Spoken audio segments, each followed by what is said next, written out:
बहुत त्रस्त होकर के योगी जी से एक मांग कर रहे हैं कि आप एक बार में ही हमको, हमारी माँ को और हमारी बहन को एक बार में ही मरवा दीजिए, लेकिन इस तरह धीरे धीरे करके हमारे हाथ पैर मत काटिए। फ़र्ज़ी मुकदमेबाजी जो माँ पे सरकार के समर्थन से हो रही है, इसकी पीड़ा अब हम लोग झेल नहीं पाएंगे। एक नया क्रिमिनल कंप्लेन किसी अनजान आदमी राणा अजय सिंह ने करा है। इसमें मेरी माँ पे निराधार आरोप लगा के उनको फैज़ाबाद बुलाया जा रहा है, जहाँ हम लोग कभी गए भी नहीं हैं।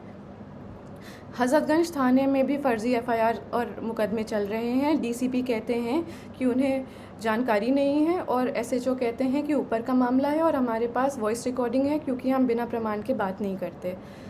एमएचए और इंटरनल सिक्योरिटी ने यूपी पुलिस को कार्रवाई करने को कहा है और यूपी पुलिस प्रशासन मम्मा को ही परेशान कर रही है। सेंटर ने लिखा है कि mamma's evidence is self explanatory, मतलब सबूत ही प्रमाण है। जान लेने की धमकी के बाद भी प्रमाण सहित SCAR L, assault rifle, sub machine guns, MP5, AUG weapons और अनगिनत 9mm पिस्टल का प्रमाण लोकेशन सहित देने के बाद मम्मा के ही ऊपर फ़र्ज़ी मुकदमे चल रहे हैं और उनको उसी उत्तर प्रदेश में बुलाया जा रहा है जहां उनके ऊपर गोली चली है, जान का खतरा है और जान से मरने की धमकी मिली है।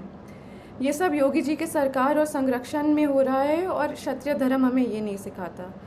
सेंटर से जांच के ऑर्डर को लेने के बाद योगी सरकार और यूपी पुलिस प्रशासन मम्मा को चुप कराने के लिए उनके ऊपर फ़र्ज़ी कंप्लेन मुकदमे लगा करके उनको वहीं बुला रही है।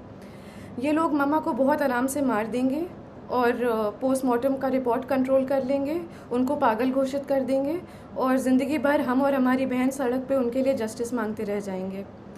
बाहुबल, पैसा और सीएम योगी के समर्थन से हम सालों से उत्पीड़ित हैं।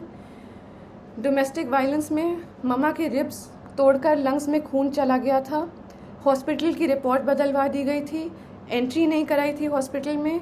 वो खून अब सूख करके एक patch of blood on her lungs हो गया है और जहाँ पे वो पैच ऑफ ब्लड है वहाँ का लंग्स एक्सपैंड और कॉन्ट्रैक्ट नहीं कर पाता, उनके रिब्स गलत जुड़ गए हैं।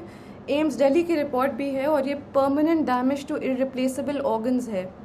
दिल्ली पुलिस जब कार्रवाई करने के लिए लखनऊ गई तो दिन दहाड़े गवाहों के घर जाके यूपी पुलिस के गनर्स ने गवाहों को डराया, धमकाया और चुप कराया। ये वो गनर्स हैं जो सिक्योरिटी के लिए अलॉट होते हैं। ऐसे खतरनाक प्रमाण देने के बाद भी यूपी पुलिस का रवैया ये है और मम्मा पे अत्याचार ज़ोर शोर से है, कार्रवाई शून्य। जानलेवा धमकी के बाद, गोली चलाने के बाद हम किस उम्मीद से जाएं उत्तर प्रदेश ये मुकदमे लड़ने के लिए। यूपी में न्याय मांगने की कोशिश करिए तो आपके ऊपर 10 मुकदमे और हो जाते हैं, क्योंकि ये सब योगी जी के संज्ञान में ही नहीं बल्कि उनके समर्थन और संरक्षण में हो रहा है। हम योगी जी से खुद ही मांगेंगे कि आप किसी को भेज दीजिए यहाँ पे और हम तीनों को एक बार में ही मरवा दीजिए। हम सालों से पीड़ित हो चुके हैं और मम्मा की बिगड़ती हालत देखते हुए हमारी तबीयत भी ख़राब हो रही है। या तो कार्रवाई कराइए या तो हमारी जान ले लीजिए।